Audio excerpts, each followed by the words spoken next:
자, 오늘은 에스라 4장 1절부터 4장 전체의 말씀을 살펴보도록 하겠습니다. 말씀의 제목은 도전받는 하나님의 나라입니다. 이 바벨론 포로를 마치고 돌아온 그런 유다 백성들 통해서 이제 성전 건축이 진행되게 되었습니다. 근데 그 과정이 쉽지를 않았습니다.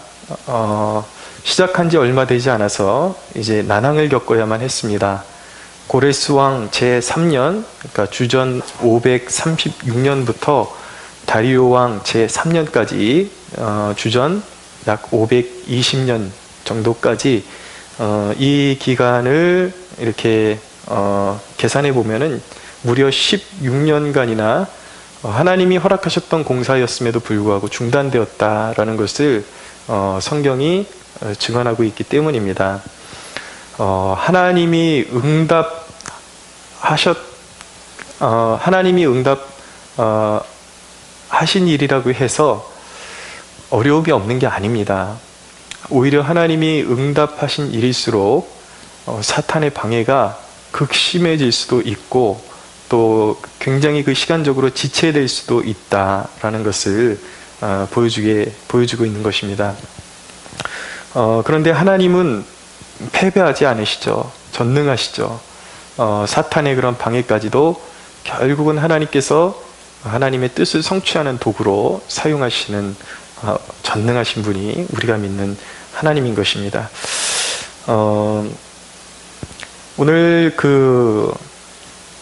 다시 성전 재건을 시작한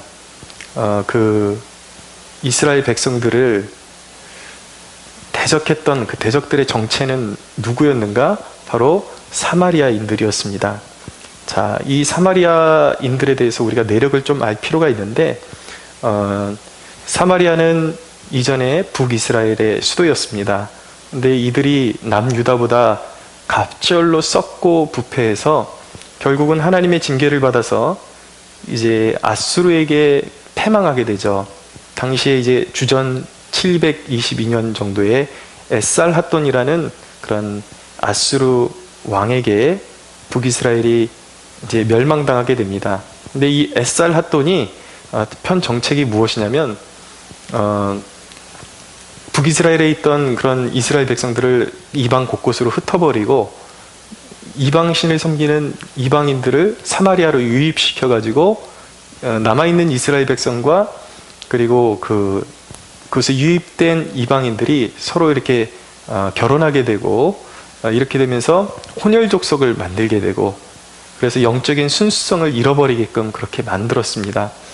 그러면서 자연스럽게 그들의 신앙도 아주 악하게 그렇게 변질되게 됐는데 그때의 상황을 잘 이렇게 표현하고 있는 구절이 바로 열왕기하 17장에 있는 말씀입니다. 열왕기하 17장에 보면은 17장 33절에 보면 그때의 상황에 대해서 간략하게 증언하기를 이와 같이 그들이 여호와도 경외하고 또한 어디서부터 옮겨왔든지 그 민족의 풍속대로 자기의 신들도 섬겼더라 라고 말씀하고 있어요. 그러니까 영적으로 굉장히 혼탁하고 더러워진 그런 족속이 바로 사마리아인들이었습니다. 그렇게 그런 이제 그 신앙관을 가지고 계속해서 내려왔기 때문에 결코 이게 남아있는 그래도 이제 바벨론 포로기를 마치고 순수한 신앙을 회복하기를 원했던 그런 유다 백성들과 이 하나 될 수가 없었던 것이죠. 근데 그들이 오늘 와서 이제 우리도 같이 참여하게 해달라고 그렇게 이제 청을 합니다. 근데 이제 그것을 거절하게 되면서 이들이 대적이 되죠.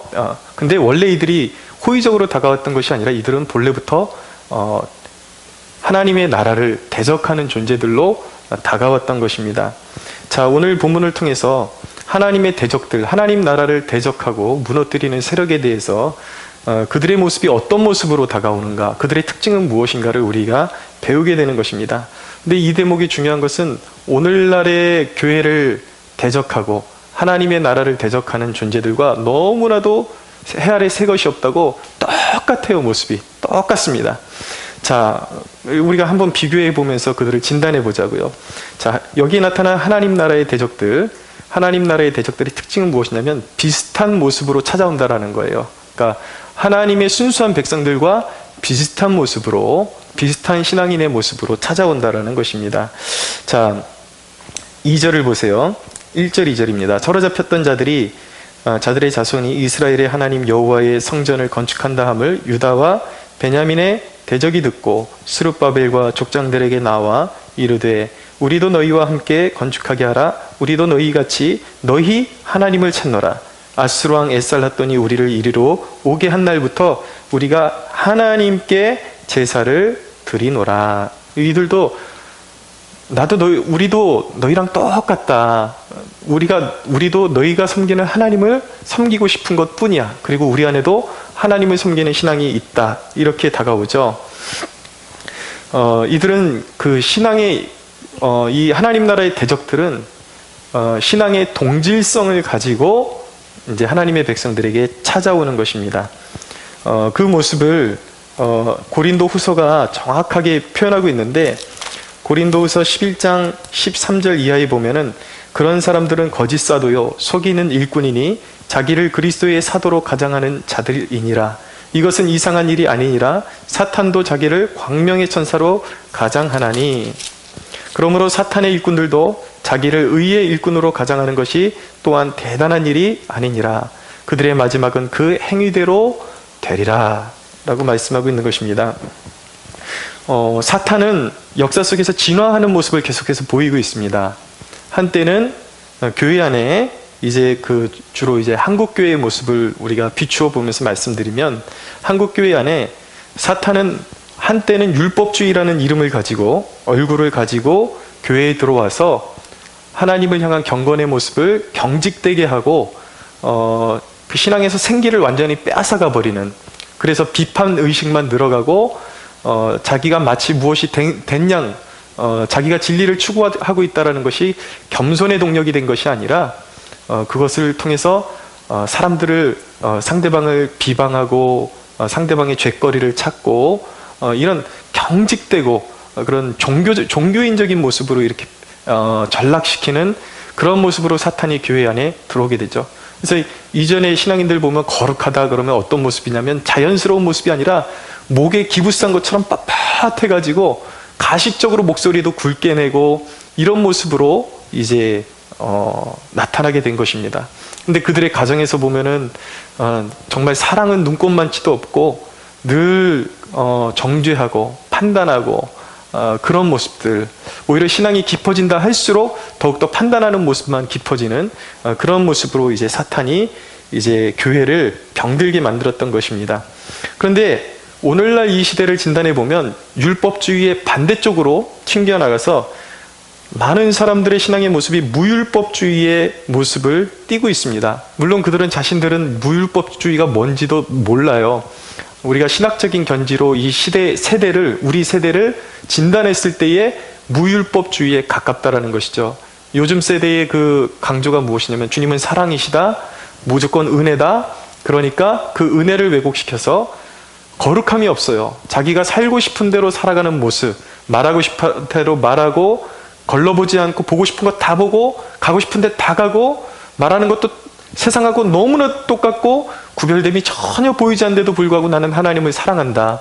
주일 성수는 잘해요. 왜냐면 그것이 하나의 그 사람의 문화이기 때문에 주일 성수는 잘하고 때로는 눈물도 흘리고 그러지만 삶에 전혀 구별됨이 없는 그런 율법이 없는 사람의 모습으로 오늘날 사탄은 사람들의 마음 가운데 너는 자유해, 너는 율법과는 전혀 상관이 없어, 이런 마음을 두면서 무분별하게 이렇게 살게 만들어버리는 것이죠. 그러나 요한계시록은 이런 모습을 이세벨의 교훈이다, 발람의 교훈이다, 발람의 교훈이다, 이세벨의 교훈이다, 이렇게 정의를 하고 있는 것입니다.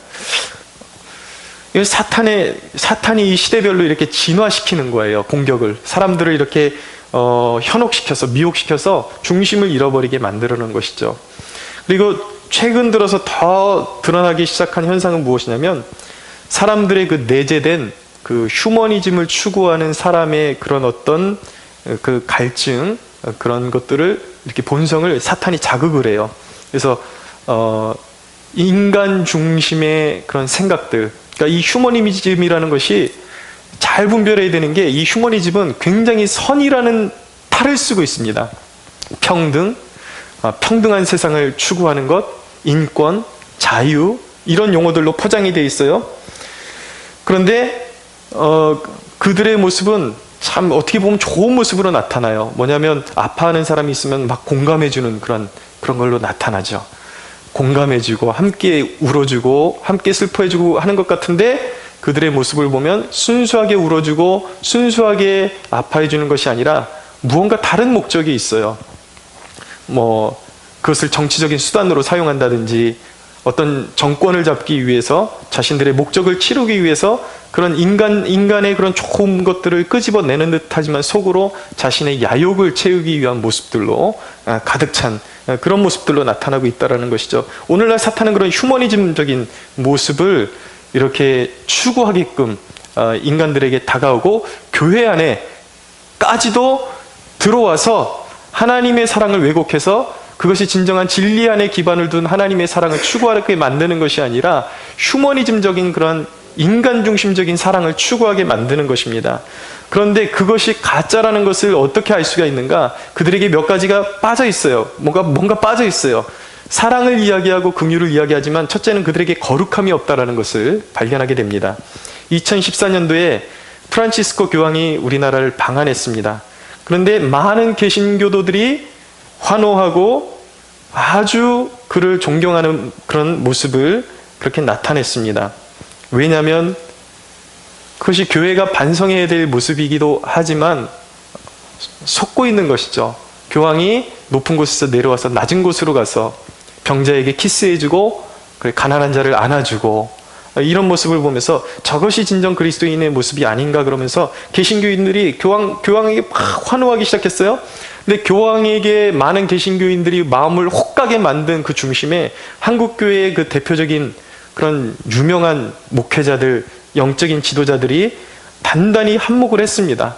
교리가 무너지니까 진리가 무엇인지를 이 세대의 목회자들도 몰라요. 그러니까 무조건 교황이 저런 모습으로 사는 걸 봐라. 저게 진정한 그리스도인의 모습이고 진짜 한 그런 교회의 수장으로서의 그런 좋은 모습을 우리에게 보여주고 있지 않은가? 그러면서 앞에서 막 선동해가지고 개신교인들한테 그런 식으로 어필을 하니까 순진한 개신교인들은 정말 저것이 그리스도인의 참된 모습, 제자의 모습인가 보다. 그러면서 교황을 막 찬사를 보냈던 것이죠. 그런데 여러분, 그 사실 아십니까? 교황의 중심에는, 교황이 그렇게 가난한 자를 끌어주는 것 같지만 그는 어떻게 보면 기독교의 수장인데도 불구하고 그는 종교 다원주의자입니다. 무엇이냐면 어느 종교에든지 선한 마음을 가지고 살아가면 하나님이 받아주신다. 구원받을 수 있다. 심지어는 뭐라 그러냐면 해외에 나가서 선교하면 안 된다. 왜냐하면 억지로 그들의 마음을 돌이키는 그것은 종교적인 폭력에 해당된다. 그러면서 선교까지도 금지하는 발언을 서슴지 않고 그는 했던 것입니다. 여러분, 이게 무엇이냐면, 교황이 추구하는 방법이 무엇이냐면 보편적인 인간 안에서 동경하는 인간미에 호소하는 거예요. 이것이 휴머니즘이에요. 인간적인 사랑을 보여주지만 하나님께는 극악한 그러한 이제 제스처를 취하고 있는 거죠. 포지션을 가지고 있는 거죠. 그런데 사람들이 몰라요. 사람들은 그의 겉모습만 보고 그가 하나님께 가장 중요한 진리를 파괴하고 있다는 것을 사람들은 외면하거나 모르고 있습니다. 사실은 하나님 앞에서는 교황의 그런 모습을 뭐라 그러냐면 성경이 누누이 말씀하는 영적인 음행이라고 말씀하고 있는 거예요. 하나님의 진리를 거역하고 사람들을 품어주고 사랑하는 것처럼 보여주니까 인기는 독차지하지만 하나님이 가장 멸시하는 그것을 추구하게 만들고 사람들에게 심어주는, 예수 그리스도 밖에도 그 십자가를 받아들이지 않고 인정하지 않고도 구원에 이를 수 있다고 하는 거짓된 교리를 오염시키고 더 더럽게 만들어가지고 사람들을 영적인 음행에 동참시키고 있는 더러운 죄악을 그가 저지르고 있다는 것을 사람들은 모르는 것입니다. 그러니까 그들은, 자, 특징이 뭐예요? 이 교회의 대적자들, 하나님 나라의 대적자들의 특징이 뭐예요? 사랑과 긍휼과 그런 어떤 인간미를 보여주고 있지만 진리에 대해서 오염된 거, 거룩함이 없는 거예요. 이것이 바로 하나님 나라를 대적하는 자들의 특징인 것입니다. 최근 청년들 사이에 굉장히 인기를 누리는 그런 사역자가 있습니다. 페이스북 상에서 이제 페이스북 스타로서 이제 자리매김을 하고 있는 목사 중에 한 명이 누구냐면, 이 사람은 개신교 출신임에도 불구하고 이렇게 어떤 무슨 수도원 공동체를 추구하고 자신을 이제 사제라고 부르는, 수도사라고 부르는 그런 존재입니다. 박총이라는 사람이 있어요. 박총. 얼마나 지금 인기몰이를 하고 있는지 몰라요. 10,000명 가까이 되는 팔로워들이 따르고 있고 수많은 젊은이들이 그를 이렇게 떠받들고 환호를 보내고 있습니다. 그 사람을 거론하는 이유가 뭐냐면, 현재 소위 한국교회 안에서 진보적인 그리스도인들의 지지를 받는 사역자들이 이 박총 수사가 가지고 있는 사상과 일맥상통한 그런 가치관을 가지고 있고 교리관을 가지고 있기 때문에 그 오염도를 대표하는 그런 주자로 볼 수가 있기 때문에 제가 이제 대표로서 이제 거론을 하는 것입니다. 이 사람 홈페이지에 보면은, 페이스북 홈페이지의 메인 문구가 뭐냐면 이렇게 써 있어요. 맥주는 하나님이 우리를 사랑하고 우리가 행복하길 원하신다는 증거다 라고 그렇게 써 있어요. 그래서 젊은이들에게 뭔가 다른 것처럼 이렇게 접근을 하는 거예요. 나는 너희를 사랑하고, 보수적인 기독교 안에서는 술 먹는 걸 정죄하는 분위기로 가지만 나는 너희들을 다 이해해. 술을 마시는 것은 하나님이 너희들을 굉장히 사랑한다라는 증거야 라고 그렇게 열어주고 가죠. 그러면서 그들을 이제 포섭하고 사람들의 첫 이미지부터 사람들에게 친근하게 그렇게 다가서는 것입니다. 그런데 그의 그런 글을, 그가 쓴 글들의 그 중심에 보면은 어느 때에는 석가탄신일에 불교의 축하 메시지를 전해주고, 그리고 동성애를 인정해주는 것이, 동성애자들을 인정해주는 것이 마치 사랑인 것처럼 그렇게 글을 계속 써 올리는 거예요. 그러면서 그가 스스로를 포장하는 이미지는 사랑의 이미지, 긍휼의 이미지, 이것이 복음이다 라고 그렇게 젊은이들에게 계속 어필하고 있는 것입니다. 그러면서 기존의 동성애 반대 운동을 하는 그러한 보수적인 그리스도인들, 목회자들을 향해서, 그리고 이 나라의 그 진보적인 그런 그 좌파 정치인들을 반대하는 목회자들, 소위 저 같은 목회자들에게 노골적으로 그들은 목사도 아니다, 먹사들이다 이러면서 노골적으로 조롱하고 비판하는 그러한 일들을 멈추지 않고 있어요. 근데 수많은 젊은이들, 수많은 사람들이 이 사람을 동경하고 글에 지지를 보내고 있다는 것이죠. 그것이 사랑인 줄 알고. 이들의 중심에는 뭐예요? 이들이 주장하는 복음은 뭐냐면 품는 것이에요. 그냥 품는 것. 그리고 사랑하는 것입니다. 품는 것, 사랑하는 것이라는 용어 안에 하나님의 율법이 금하신 죄악된 요소까지도 그들은 품는 것으로 잘 포장하고 있어요. 근데 이것이 얼마나 더러운 영적인 음행인지 성경적으로 보면 우리는 쉽게 알 수 있지만, 오늘날 수많은 사람들이 성경에 대해서 너무나도 무지하고 또 제대로 온전히 파악하고 있지 못하기 때문에 이런 포퓰리즘, 영적인 포퓰리즘을 지향하는 그러한 사역자들에게 번번이 속아 넘어가고 영적으로 마귀에게 자신의 영혼을 팔아넘기는 그런 일들을 서슴지 않고 있는 것입니다. 문제는 뭐냐면, 이렇게 이제 완전히 엇나간 사역자들이 소위 우리 그 개신교인들이 많이 그 사용하고 있는 매일 성경이라는 큐티집이 있습니다. 이전에 제가 제가 지금 사용하고 있는 큐티집을 사용하기 전에 매일 성경을 사용했는데, 제가 바꿨던 이유가 그런 뉘앙스가 어딘가에서 많이 풍겼기 때문에 제가 좀 많이 기분이 언짢았어요. 그래서 그냥 중간에 바꿔버렸는데, 문제는 뭐냐면 어린이들을 가르치는 큐티 교재의 이 박총 같은 사람이 편집장을 하면서 자기의 글을 막 여과 없이 실어가지고 흘려보내고 있어요. 근데 오늘날 개신교의 중심에 있는 출판사들, 이런 개신교 출판사들이 이런 오염되고 이런 썩어빠진 교리를 주장하는 이러한 수사들, 그리고 자칭 복음주의 목사라고 그렇게 스스로를 정의하는 그런 사람들의 글을, 그 설교를 여과 없이 개신교인들에게 퍼다 나르고 있기 때문에 오늘날 한국교회가 정말 경계가 완전히 무너지고 그 영적인 음란함이 교회 안으로 무수하게 파고 들어오고 있는 그런 현실이 지금 우리 교회의 모습인 것입니다. 그러나 여러분, 속지 말아야 하는 것입니다. 그들은 똑같이 하나님을 사랑한다 그러고 이것이 복음이다 그러고 예수님을 사랑한다고 말하지만 그것은 영적인 음란이에요. 그러나 하나님의 뜻은 무엇인가? 데살로니가전서 4장 3절에 보면은 하나님의 뜻은 이것이니 너희의 거룩함이니라 라고 말씀하고 있어요.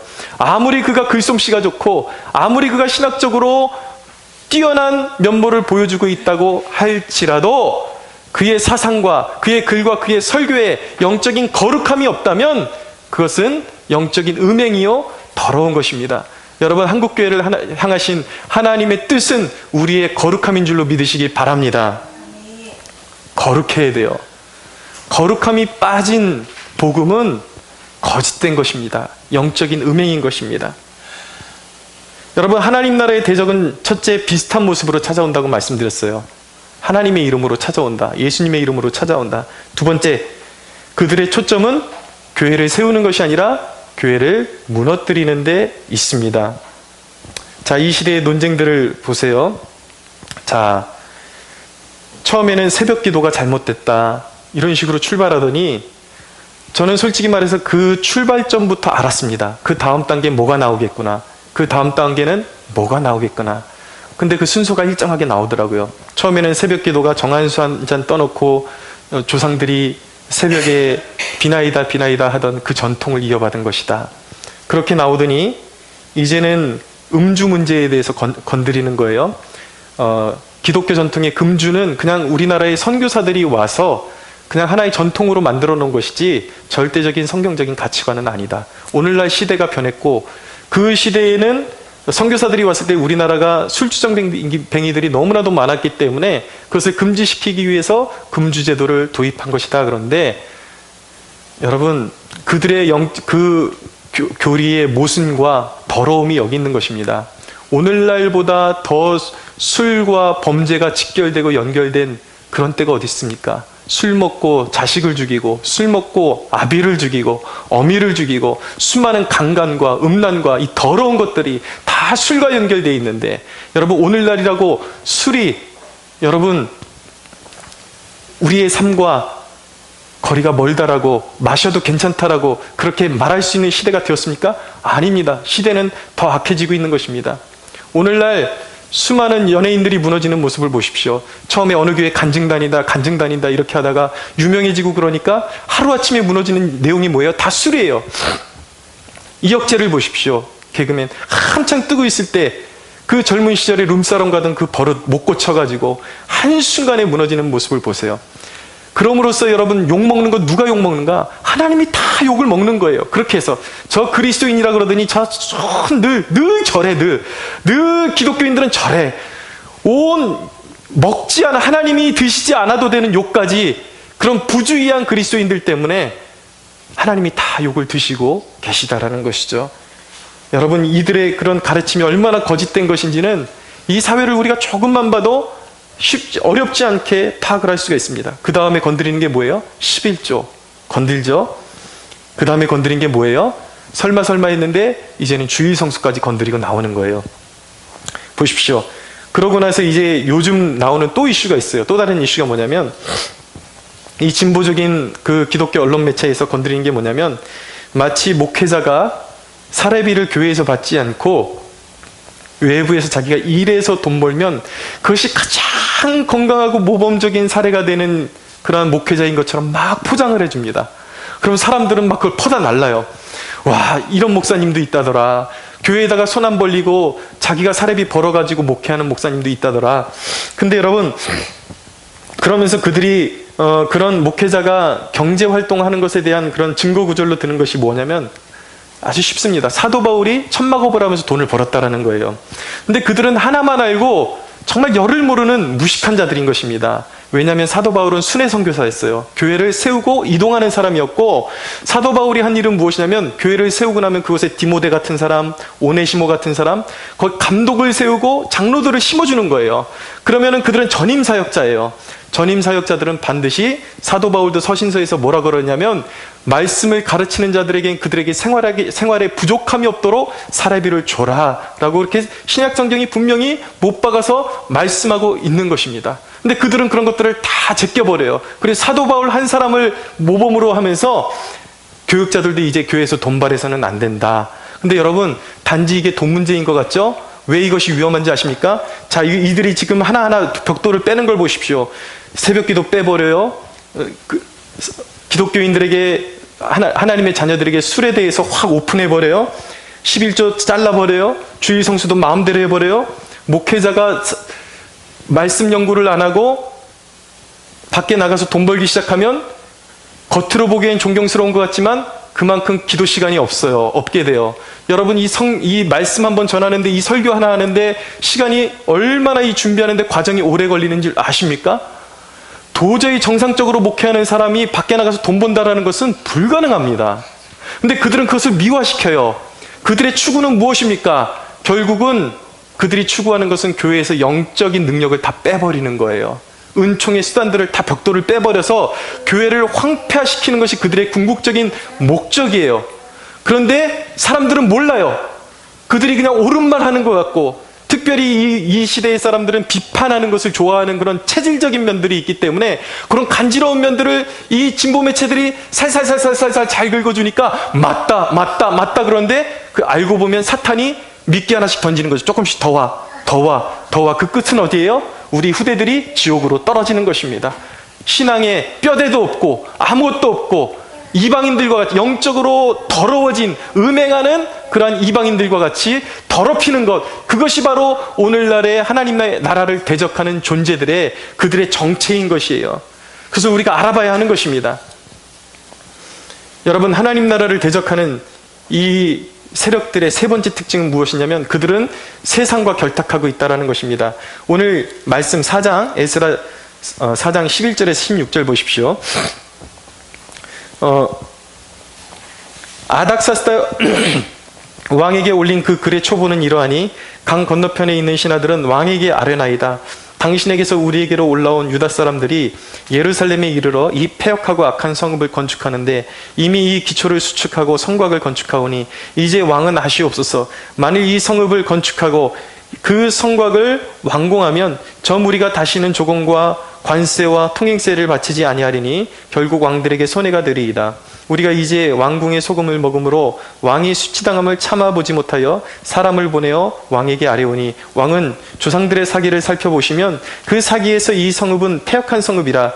예로부터 그 중에서 항상 반역하는 일을 행하여 왕들과 각 도에 손해가 된 것을 보시고 아실지라. 이 성읍이 무너짐도 이 때문이다. 이렇게 정권을, 권력을 이용해서 교회를 이간질하는, 교회의 힘을 빼앗버리는, 하나님 나라가 수축되어지는 것을 방해하는 그런 일들을 이들이 하고 있다는 것입니다. 이들은 권력에 아참하고 이간질해서 소정의 목적을 이루기를 원했던 것입니다. 그들이 하나님의 이름을 사용하고 있지만 사실 그들의 목적은 하나님의 나라가 아니에요.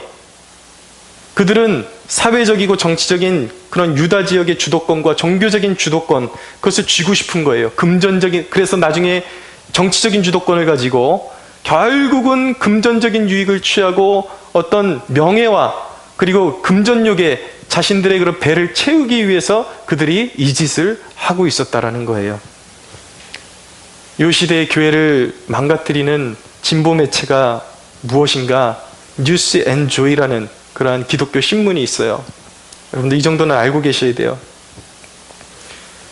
그리고 이 진보 매체 뉴스 앤 조이와 그리고 이 시대에 각광받는 사역자들, 이들의 특징은 무엇이냐면 인권과 그런 노동이라는 이름으로 이들이 한 일이 무엇이냐면 교회를 비판하고, 그리고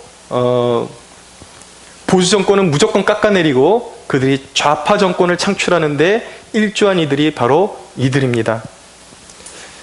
그들의 중심을 보면 그들은 복음의 능력보다 사회주의 사회를 지향하고 있다는 것을 알게 되는 거예요.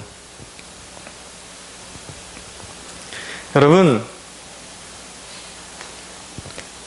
그들에게 수많은 사람들이 속아서 이념의 종로를 타고 있고 오늘날의 신앙인들이 사회주의의 종로를 타고 있습니다. 자, 여기 보십시오. 여기 보세요. 여러분, 이런 세력들에게 속는 것은 남의 일이 아니다라는 것을 우리가 깨달아야 돼요. 저와 여러분도 오늘날 정신 차리지 않으면 이런 이들의 이런 흐름의 희생양이 될 수가 있습니다. 오늘날 이 흐름이 너무나도 지금 지나쳤어요. 계속 진행되고 있어요. 자, 여러분, 대통령 탄핵 시절부터 우리가 최순실 문제가 커졌는데 탄핵을 반대했던 목회자들이 최순실이라는 여인의 모든 행실을 두둔했던 게 아니에요. 잘못이 없다. 이것이 아니라 그 뒤에 그녀가 저지른 잘못보다 너무 크게 거짓말을 꾸며대고 그것을 통해서 대통령과 엮어가지고 대통령을 끌어내리는데 자신들의 힘을 사용했죠. 언론이 음모를 꾸미고 진보적 목회자들이 하자는 대로 이 땅의 그리스도인들이 따라가다 보니까 어떻게 됐습니까? 대통령은 탄핵됐어요. 정치가 실현된 것 같아요. 정의가 실현된 것 같아요. 우리가 지켜봐야 되는 것은 바로 이 대목이에요. 정의가 실현된 것 같은데 끄집어 내렸는데 그 자리에 누가 차지했습니까? 누가 차지했죠? 오늘날 사회주의자들, 공산주의자들이 그 자리를 차지했어요. 때 묻은 놈 희생양 삼아서 끄집어 내려놓고 국민들을 광기 어리게 만들어 놓고 그 광기를 등에 업고 나라 팔아먹는 놈들을 그 자리에 앉혀놓은 것입니다. 오늘날 지금 이 시점에서 청와대에 올라가 있는 거의 90%, 100%에 가까운 사람들이 다 김일성을 찬양하던 사람들이에요. 지금 부총리가 김상곤이라는 사람인데 이 사람이 정책보좌관에 누구를 세웠는가? 송현석이라는 사람을 세웠는데 이 사람도 김일성을 찬양하고 이적단체 출신이에요. 여러분, 그림이 보이지 않으세요? 여러분, 최순실이 잘했다라는 게 아니에요. 근데 지금 사람들의 무지는 뭐냐면 언론이 최순실이 잘못했다 그러면 언론은 어떤 그림을 갖고 있는가? 오늘날 이 시대의 그런 보수 정권들을 다 끄집어 내리고 좌파 정권을 세우려는 그런 큰 그림을 갖고 있는 거예요.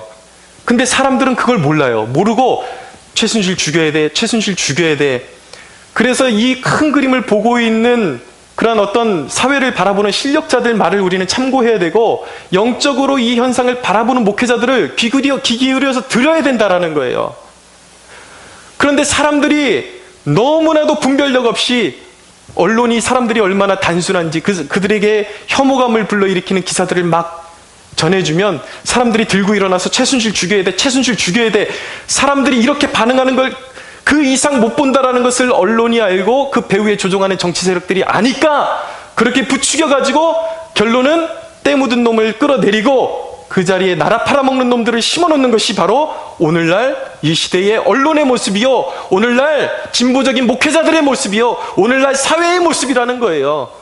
그러니까 여러분, 깨어있는 사람들이 이 그림을 크게 보라고 말할 때, 경고할 때에 귀를 기울여서 들어야 하는 것입니다. 여러분, 이게 도대체 신앙과 무슨 상관이냐고 말할 수 있겠죠. 이념이 얼마나 무서운 건지 아십니까? 이 사회의 중심에 공산주의자들이 들어서 있고 사회주의자들이 들어서 있다면 어느새 그것은 사회를 덮는 거예요. 우리도 모르는 사이에. 그것이 어떻게 다가오는 건지 아십니까? 교회의 핍박으로 고스란히 우리가 그 열매를 먹게 되어 있는 거예요. 그런데 멍청한 그리스도인들이 그들의 하자는 대로 다 해주고 있어요. 그들이 누구 죽일 놈이야 그러면 같이 죽일 놈이야. 누구 쓸어내야 돼 그러면 같이 쓸어내야 돼. 그 중심에 누가 있어요? 오늘날 그리스도인들이 있어요.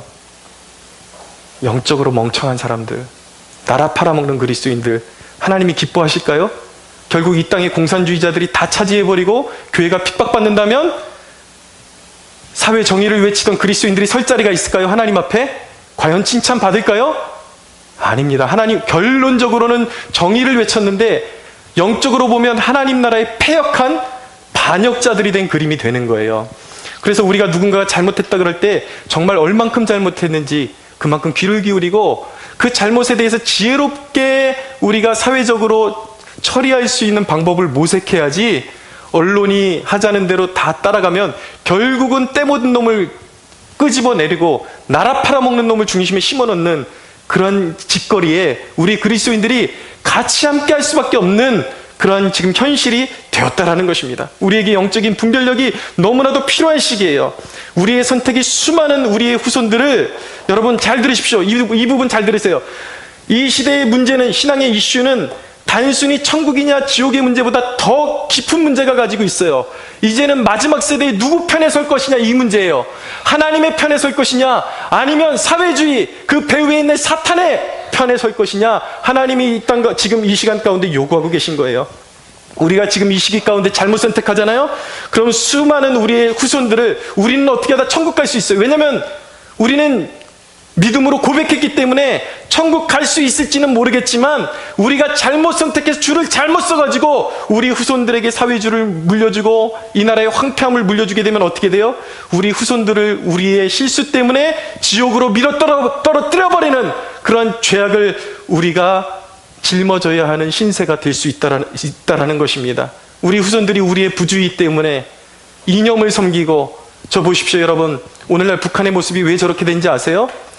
6.25가 일어나기 전에 이미 기회가 다 있었어요. 근데 공산주의의 허상을 안 사람들이 자유를 찾아서 다 남쪽으로 거의 내려왔어요. 그 중에 기독교인들이 너무 많았어요. 그런데 공산주의가 뭔지도 모르고 그냥 다 함께 소유하고 함께 나눠준다 그러니까 너무 좋은 거죠. 그러니까 거기에 아무것도 모르고 순진하게 남아있던 사람들, 전쟁이 일어나고 휴전되고 나니까 북한에 있던 사람들 지금 어떻게 됩니까? 다 김일성 우상 앞에 절하지 않으면 다 죽어야 되는, 그리고 거기에서 예수의 이름을 부를 수 없고 예수의 이름을 부르면 사형당하고 처참하게 짓밟히는 그러한 나라가 된 것입니다. 오늘날 이 시점에 여러분, 나중에 시간이 가서 그때 왜 몰랐을까라고 그러면 늦어요. 지금 이 언론이 하고 있는 짓, 정치인들이 하고 있는 짓, 지금 청와대가 하고 있는 짓을 우리가 깨닫지 않으면, 여러분, 우리 후대에게 우리는 너무나도 대역죄를 범하는, 얼굴을 들 수 없는 죄인이 될 수도 있다는 사실을 기억해야 하는 것입니다. 하나님 나라에 설 곳이 없어요. 그러나 여러분, 이 하나님 나라의 도전은 진실한 하나님의 자녀들의 정체성을 더 분별해 줄 것입니다.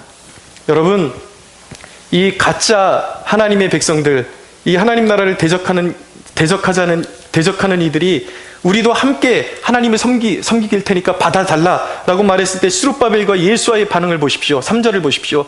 스룹바벨과 예수아와 기타 이스라엘 족장들이 이르되 우리 하나님의 성전을 건축하는데 너희는 우리와 상관이 없느니라. 바사왕 고레스가 우리에게 명령하신 대로 우리가 이스라엘의 하나님 여호와를 위하여 홀로 건축하리라 하였더니 라고 말씀하고 있어요.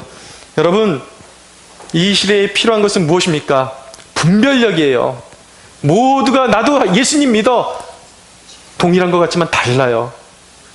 반드시 거절해야 됩니다. 이 부분은 저들의 신앙이 더 합리적인 것 같은데, 우리 교회는 너무 보수적인 것 같은데, 저들은 막 너무나도 11조도 유들이 있게 해, 음주도 자유로워, 주일 성수도 때로는 뭐 그냥 필요하면 빠질 수도 있대. 내 필요에 딱 맞는 것 같아. 그러면 영적으로 음란한 자들이 되는 것이고, 하나님 앞에 송아지 우상을 섬기는 죄악에 동참하는 것이고, 영적으로 음란한 자들이요, 그들은 결국 하나님의 유업을 이어받을 수 없는 그러한 영적으로 더러운 죄인들이 될 수밖에 없는 시대가 바로 오늘날이에요. 그래서 오늘날 영적인 분별력을 가지고 우리는 하나님의 교회로 파고드는 이 영적인 더러움과 음란한 물결을 우리는 단호히 거부해야 하는 것입니다. 할렐루야. 네. 여러분, 그러나 진짜 알곡은 어떤 사람들입니까? 단지 지금 이 세상에, 이 시기 언론과 세상의 거짓됨을 파악한 사람들이 알곡일까요? 하나님 나라에? 여러분, 좌파 정권이 들어섰다고 그 정권을 욕하기만 하고 그들과 똑같은, 그들이 했던 방법과 똑같은 방법으로 돌려주고 있는 사람들이 알곡일까요? 아니요, 그렇지 않습니다. 알곡은 어떤 사람들이냐면 이 시대를 바라보고 어떻게 반응하느냐가 바로 알곡과 가라지의 분기점이에요. 잘 들으셔야 돼요. 알곡은 진리가 부패할수록 빛을 발해야 해요. 자기를 구별하고 말씀을 절대적으로 붙잡고 그런 더러운 정치 세력이 했던 걸 똑같이 돌려주는 것이 아니라, 똥물에서 함께 뒹구는 것이 아니라, 교회와 나라를 위해서 이 거짓으로 너무나도 오염된 이 나라와 교회의 모습을 안타까워하며, 지금 이 시대가, 지금 이 시기가 바로 우리가 금식하며 죄를 머리에 쓰고 베옷을 입고 하나님 앞에 나갈 때인 줄로 영적으로 깨닫고 주기적으로 하나님 앞에 금식하며 애통하는 자들, 하나님 이 나라를 고쳐주십시오. 이 나라에서 영적인 어둠이 사라지게 해주십시오. 이 나라에게 진정한 미래를 주십시오. 우리 후손들에게 우리가 죄짓지 않고 믿음의 유산을 물려줄 수 있는 그런 토양을, 이 나라를 물려줄 수 있도록 허락해 주옵소서. 할렐루야. 이 신앙을 물려줄 수 있는 사람, 그것을 위해서 하나님께 부르짖을 수 있는 사람, 기도하는 심령, 애통하는 심령을 가진 사람들이 바로 이 시대의 알곡으로 드러날 사람들이라는 것을 우리는 믿어야 하는 것입니다. 여러분, 에스라의 끝은 대적들의 방해가 끝이 아니에요. 결국 하나님이 승리하실 거예요. 문제는 뭐냐면, 결국 하나님이 승리하시는데 역사의 끝에 하나님이 왜 이 어두움을 허락하시는가? 바로 이것을 보시는 거예요. 쭉정이, 알곡과 쭉정이를 갈라내기를 원하시는 거예요. 누가 하나님의 이름을 부르지만 진짜 끝까지 믿음을 지켜서 하나님, 영적인 순결함을 가지고 하나님을 따르는지, 누가 믿음을 배반하고 평소에 하나님의 이름을 불렀지만 세상의 더러운 정치와 세상의 더럽고 오염된 교리에 야합해서 하나님의 이름을 함께 더럽히고 교회를 핍박하는 세력으로 드러나는지 하나님께서 보고 계시는 거예요. 우리는 어디에 서야 할지 이제 결정해야 하는 것입니다. 여러분, 우리 하나님은 반드시 승리하십니다. 할렐루야. 이 시대에 사탄의 노래에 놀아나는 존재가 되지 말고 끝까지 영적인 분별력을 가지고 하나님 나라를 위해서 썩어지는 미랄이 되는 저와 여러분들이 되기를 주 예수의 이름으로 축원합니다. 우리 하나님께 영광의 박수 올려드리겠습니다.